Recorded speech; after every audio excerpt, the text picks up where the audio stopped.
Welcome to This Week in East Brunswick. This week we'll take you to the Arbor Day celebration in the township and to the Chestnut Hill Cemetery in East Brunswick's historic district to see how it's changing.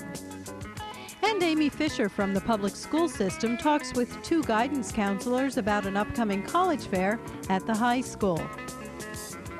All of this and more is coming up, including tips on how to choose a bunny for a pet and a review of Monday night's Township Council action meeting.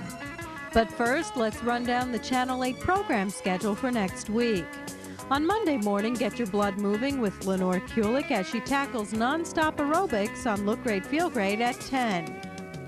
Travel into outer space with stories from the library at 10:30. On Tuesday night, tune into a new edition of Real Estate Quarterly. Host Stuart Davis explores the historic homes in East Brunswick. At 7:30, Paul Hansen discusses retirement planning on You and Your Money. And at 8 o'clock on Tuesday, join Judith Levline for the first edition of Exercise the Right Choice, a show about challenging yourself to re-experience life by trying new and exciting activities. In this first program, Judith learns the basics of ballroom dancing, and she also learns how to climb a wall. On Wednesday evening, Dr. John Kopko hosts a special hour-long edition of Spotlight on Education at 7:30. This month, Spotlight focuses on the art and music departments in the East Brunswick school system. At 8:30, join Laura Ivan for information about getting ready for the prom on 18 Growing Up in East Brunswick. Thursday evening brings us a new edition of This Week in East Brunswick at 7 and 8 o'clock. And on Let's Talk Health at 7:30, host Steve Sackman discovers an alternative approach to allergies. Saturday's schedule includes programming throughout the week, and be sure to tune into the Channel 8 Community Bulletin Board for Township Council information and notices about upcoming community events. Wednesday afternoon, under beautiful blue skies, hundreds of elementary school students gathered at the high school soccer field for the township's Arbor Day celebration. As they arrived, members of East Brunswick High School's SAVE presented the youngsters with programs, buttons, and tree saplings. The program included an introduction by Parks Foreman and New Jersey certified tree expert Greg Hurley, the Pledge of Allegiance by Dr. John Kopko, Superintendent of Schools, and an Arbor Day proclamation by Councilman Anthony Riccobono. Councilmen have the opportunity to go to many meetings, receptions, and events, but I can tell you this will be one of my favorites. By planting these trees today, we are all helping to make the world a better place to live. A tree gives shade, and coolness, and green, and so much more. Planting a tree shows hope for the future, because it's like you. It's not something that grows right away. It takes time, warmth, water, light, and love to make a tree grow straight and tall. East Brunswick is so happy that we're doing this today that they want us to read this proclamation to you. Whereas, in 1872, J. Sterling Morton proposed to the Nebraska Board of Agriculture that a special day be set aside for planting of trees. And whereas this holiday, called Arbor Day, was first observed with the planting of more than 1 million trees in Nebraska. And whereas Arbor Day is now observed throughout the nation and the world, whereas trees can reduce the erosion of our precious topsoil by wind and water, cut heating and cooling costs, moderate the temperature, clean the air, produce oxygen, and provide habitat for wildlife. And whereas trees are a renewable resource, giving us paper, wood for our homes, fuel for our fires, and countless other wood products. And whereas trees in our township increase property values, enhance the economic vitality of business areas, and beautify our community. And whereas trees are a source of joy and spiritual renewal, and whereas East Brunswick has been recognized as Tree City USA for the 14th consecutive year by the National Arbor Day Foundation and desires to continue its tree planting ways. Now, therefore be it proclaimed that I, Ira Skowski, Mayor of the Township of East Brunswick, do hereby proclaim April 29th, 1992 as Arbor Day in the Township of East Brunswick. And I urge all citizens to support efforts to care for our trees and woodlands and to support our township's community forestry program. Be it further proclaimed that I urge all citizens to plant trees to gladden the hearts and promote the well-being of present and future generations. Thank you. As part of the Arbor Day celebration, for 14 consecutive years, East Brunswick has been named Tree City USA by the American Forestry Association. Presentation of the Tree City flag was made to Councilman Riccobono by Charles Albert of the New Jersey Bureau of Forestry. Also at the celebration, Assistant Director of Parks and Recreation Tom Williams presented retired shade tree foreman Don Hart with a proclamation honoring him for outstanding service to the township. Arbor Day is also a time to honor individuals who have made a significant contribution toward the maintenance, care, and preservation of street trees. Don Hart retired last year as shade tree foreman after 17 years of service with the township. Together with his time spent in East Brunswick, Don has over 35 years in the field of arboriculture. I consider myself fortunate to have worked with Don for 16 years, and in that time have learned a great deal about trees through Don's practical experience. He is a true arborist in every sense of the word. Don, I thank you for your dedication, your hard work, and your friendship over the years. After the ceremony, the students met some familiar characters, and with the help of Tanya Osnowich, sang songs about trees and the environment. If I could bend, if I could bend, if I could pinch, if I could pinch together, then I could pick up trash from the ground. You got it. If I can hold, if I can hold, if I can move, if I can move, then I will drop that trash in a can so it's not around. That's the whole song. We're going to do a little faster. If I could bend, if I could bend, if I could pinch, if I could pinch, then I can pick up trash from the ground. If I can hold, if I can hold, if I can move, then I will drop that trash in a can so it's not around. And repeat after me. I do solemnly promise to help to protect and save our air, land, water, wildlife, and trees for myself, my family, and our future. Yeah. Come on out to the Daisy Fair, Central Jersey's biggest week-long party, May 25th through the 31st at the Middlesex County Fairgrounds in East Brunswick, New Jersey. Rides, games, food, and attractions, all to benefit our special kids with disabilities. Free attractions all week at the fair include a circus, petting zoo, car show, professional wrestling with the Amazing Samoans, the Shirelles. Tickets on sale now for the opening night concert with Larry Gatlin and the Gatlin Brothers, followed by an amazing fireworks display. That's May 25th through the 31st at the Middlesex County Fairgrounds in East Brunswick, New Jersey. Choices!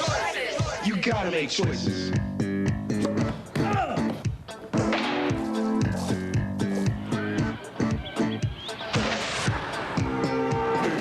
Hey kid, you wanna fly?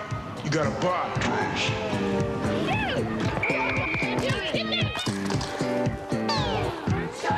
Come on kid, let me hook you up. Exercise the right choice. Visit your local park and recreation department today. Hi, I'm Stuart Davis for This Week in East Brunswick, and I'm with Donald Treat, who is president of the Chestnut Hill Cemetary Association. That's that cemetery out here in the Old Bridge Historic District. Donald, tell me about what's going on with the cemetery. Well, right now we're in the process of expansion. We have a lot of new graves that are open for people to buy. We've got 7.5 acre tract there that we've in the process of leveling off and grading. And we have a new circle, and we have putting in some new roads. We have approximately around 300 buried in the new section already, and we planted trees in it, and we're in the process of expanding further on that up in towards the Sunburst Hill Drive. So there's new history, modern history going on here, but also very old history from the township. Tell me about that. What does this cemetery date back to? Well, this section that we're in now dates back to approximately 1836, and when it was first organized. And there are a lot of older graves here, and we're in in the processing of trying to keep them in upright position. They have been in here for years, and they've been weathered, and it sort of keeps you in constant repair. Or some of them that they don't have the facilities to maintain them that they do as of they do now. This is the final resting place for many long-time East Brunswick families. Could you tell me some of them, some of the more famous ones, some of the more well-known ones? Well, we have the Rogers and the Disbros and the Applebys and all of those folks that were instrumental in keeping the historic district, which wasn't a historic district then. It was just a town that was people would come here and settled into at that time. And they have all found a resting place here. Then we have the famous Grand Army plot here that's for the soldiers that were killed in the wars. And we made a couple additions to the plot since that time of veterans that have been outstanding in their contribution to the country. Why do you volunteer your time to be on this president of this association? Why is it important to you? Well, sometimes we wonder too, but it's a project that we have taken into trying to keep the place going. It's been handed down from generation to generations, and if nobody does it, why it doesn't take long to go to disrepair. But I have a good crew working for me. I have John Sylvester and Lenny Cosgrove and Roy Ellison, and with the four of us, why we try to maintain it in a good, nice-looking cemetery. With the recent addition, do you feel that this cemetery will go on serving the needs of this area for how long and to what capacity? Well, we have approximately room for 4,000 graves only in the new section that we have eventually when we get it all leveled off and planted. So I think it'll be here for generations to come. After all, we started in 1982 on the new section here, and we have around 300 already. And so if we go for 10 years, 300, why, it'll be here for 2050 anyway.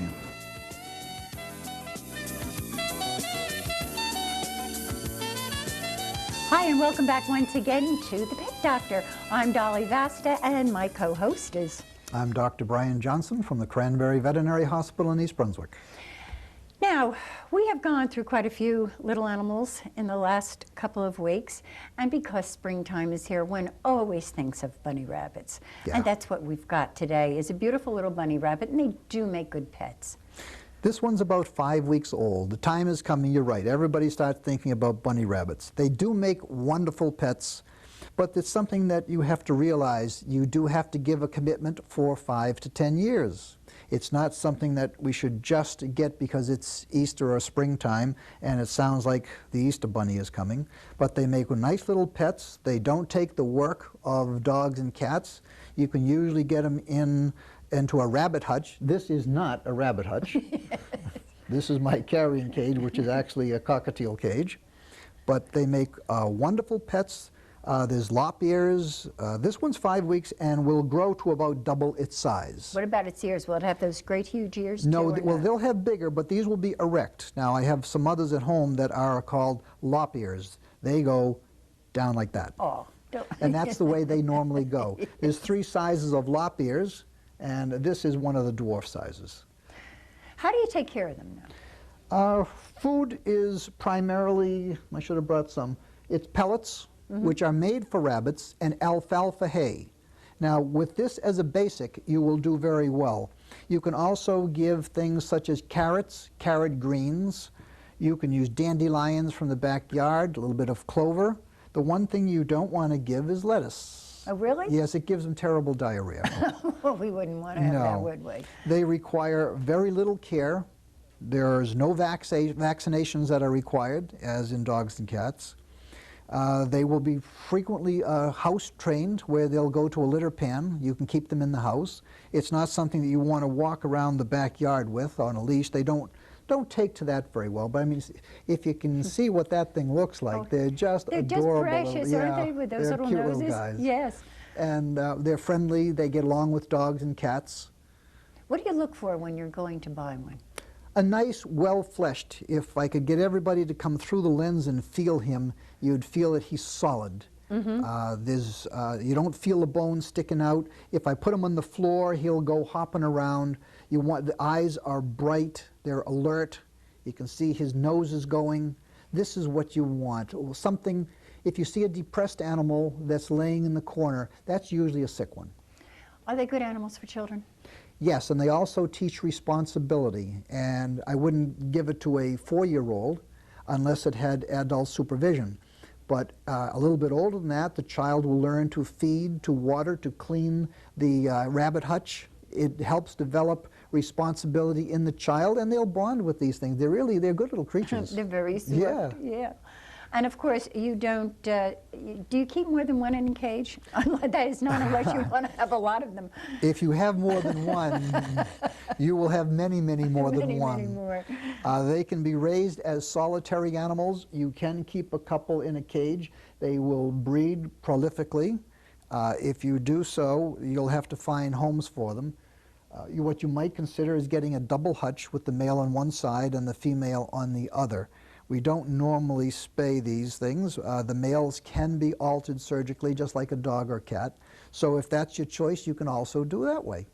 So you have a lot of choices then so far. Yes, and there's all sizes and shapes. Some of the real mini rabbits are not much bigger than this full grown. My lop-ear that I had many years ago was about the size of a Cocker Spaniel. So they vary considerably. And many times they will be housebroken, so you can train them to the litter. Whether you want one or multiple or size is yours for the asking. So all up to you. Yes. And with that little gem, we'll say goodbye for now, and we'll see you next week with another little pet.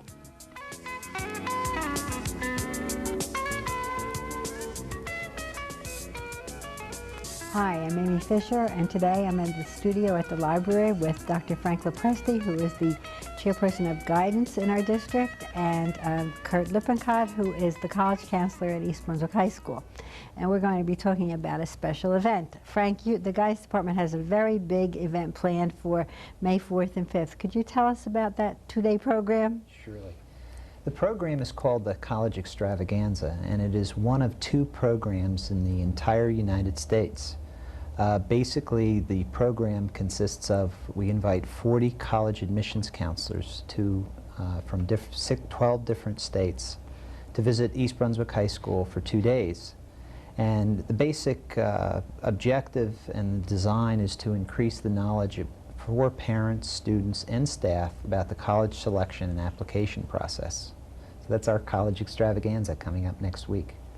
Okay, Kurt, the guidance department has been doing this every 2 years for many years now. When did it begin, and what were the reasons for getting started? It's rather difficult to remember just when it began. It seems like we've been doing it forever. We have had 6 of them, and there was a period of time, kind of a lapse in between the first 3 and the last 3. But since '88, we've had one just about every 2 years. And it's been really an exciting event for us. We really feel that this gives the students an opportunity to get some in-depth insights about the various colleges.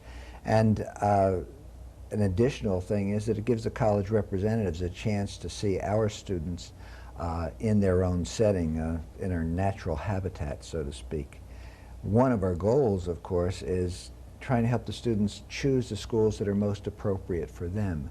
So a program like this gives them an opportunity to see some schools that they might not otherwise think about.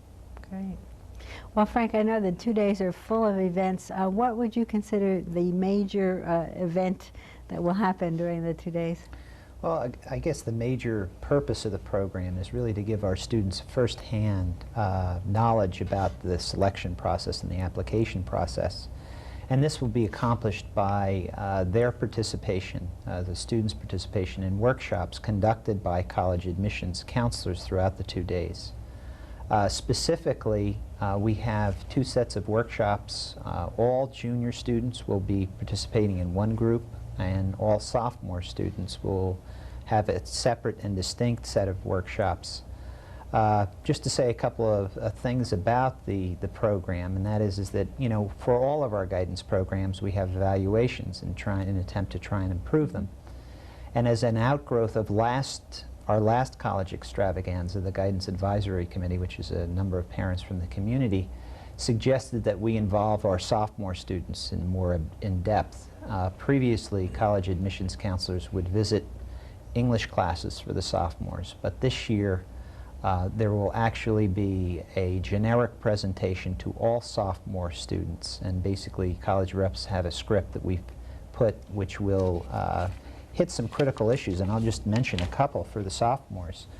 Why college, the importance of long-range planning and curriculum, who should you listen to in the college planning process, course selection for college, the differences between college and universities, what you should look for in a college visit, and general admissions issues.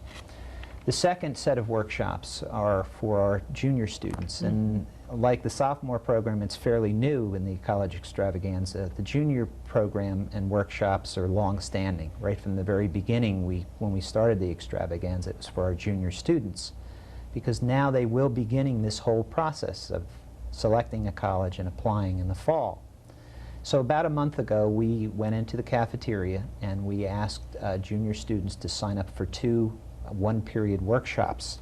And the list consisted of 6 different workshops looking what a catalog doesn't tell you, visiting the college campus, preparing an effective college application, grades versus SAT, and what's really important in the admissions process. So we have that all scheduled. The college admissions counselors have been given their topics, and we're really excited, and the kids are excited about it too.